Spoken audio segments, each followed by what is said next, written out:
আসন্ন ত্রয়োদশ জাতীয় সংসদ নির্বাচন ২০২৬ এবং গণভোট ২০২৬ উপলক্ষে দেশের সার্বিক আইনশৃঙ্খলা পরিস্থিতি নিয়ন্ত্রণ ও নাশকতামূলক কার্যক্রম প্রতিরোধে বিশেষ নিরাপত্তা ব্যবস্থা গ্রহণ করেছে র্যাপিড অ্যাকশন ব্যাটালিয়ন ১১ সিপিসি-৩ নোয়াখালী ক্যাম্প। র্যাব ১১ সিপিসি-৩ নোয়াখালী ক্যাম্পের কোম্পানি কমান্ডার মোহাম্মদ মুহিত কবির এবং ক্যাপ্টেন জনাব নাসিম রেজার নেতৃত্বে নোয়াখালী জেলার বিভিন্ন উপজেলায় র্যাবের রোবাস্ট পেট্রোল মহড়া, চেকপোস্ট স্থাপন এবং আকস্মিক তল্লাশি অভিযান জোরদার করা হয়েছে। রোবাস্ট টহল বৃদ্ধি, যৌথ মহড়া ও চেকপোস্ট স্থাপনের মাধ্যমে মোটরসাইকেল ও সন্দেহভাজন যানবাহনের তল্লাশি চালানো হচ্ছে।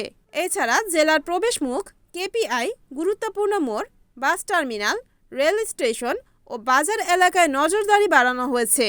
জনগণের জানমালের নিরাপত্তা নিশ্চিতসহ আসন্ন নির্বাচনী পরিবেশ সুষ্ঠু ও নিরপেক্ষ রাখার এবং অপরাধীদের আইনের আওতায় আনতে র্যাব ১১ সিপিসি-৩ নোয়াখালীর এই অভিযান অব্যাহত থাকবে বলে সোমবার মহড়া চলাকালীন এবং চেকপোস্টে অবস্থানকালীন সময়ে উপজেলার একলাশপুর বাজারে সাংবাদিকদের র্যাব ১১ সিপিসি-৩ নোয়াখালী ক্যাম্পের কোম্পানি কমান্ডার মোহাম্মদ মুহিত কবির জানান।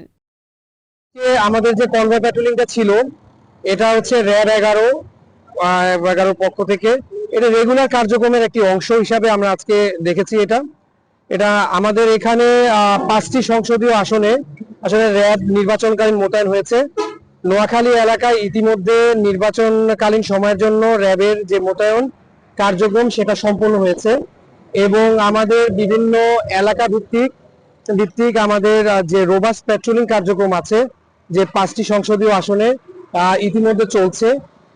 আমাদের র্যাবের যে কার্যক্রম নোয়াখালীতে আছে সেটা হচ্ছে মূলত নির্বাচনের সময় ভোটারদের নিরাপত্তা, ভোট কেন্দ্রে জানি সুষ্ঠু নির্বাচনের পরিবেশের জন্য যে ভোট গ্রহণের জন্য যে নিরাপত্তা বিধানের জন্য যে কার্যক্রম এবং প্রার্থীরা জানি সুন্দর সুষ্ঠু পরিবেশে এবং সংখ্যাহীনভাবে এবং লেভেল প্লেইং ফিল্ডের মাধ্যমে জানি নির্বাচনী প্রচারণা কার্যক্রম এবং করতে পারেন।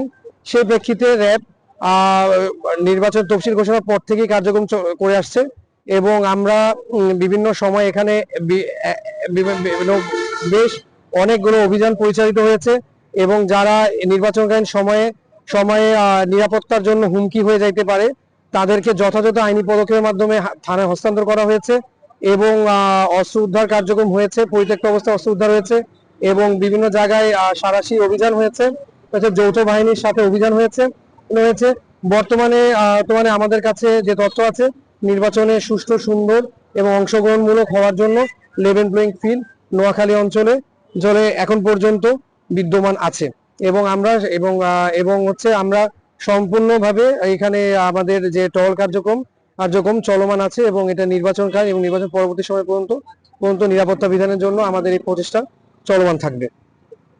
আপনি কি নির্বাচনটা সুষ্ঠু করার জন্য দৃঢ় প্রতিজ্ঞাবদ্ধ আছেন কিনা? জি, এটা তো আমাদের এখানে জেলা প্রশাসক মহোদয় আছেন, পুলিশ প্রশাসন আছেন, আমাদের র্যাব 11 ব্যাটালিয়ন হেডকোয়ার্টার থেকে আমাদের সিও স্যার আছেন, সার্বক্ষণিক স্যাররা মনিটরিং করছেন, এখানে আর্মি ক্যাম্পের সিনিয়র অফিসাররা আছেন।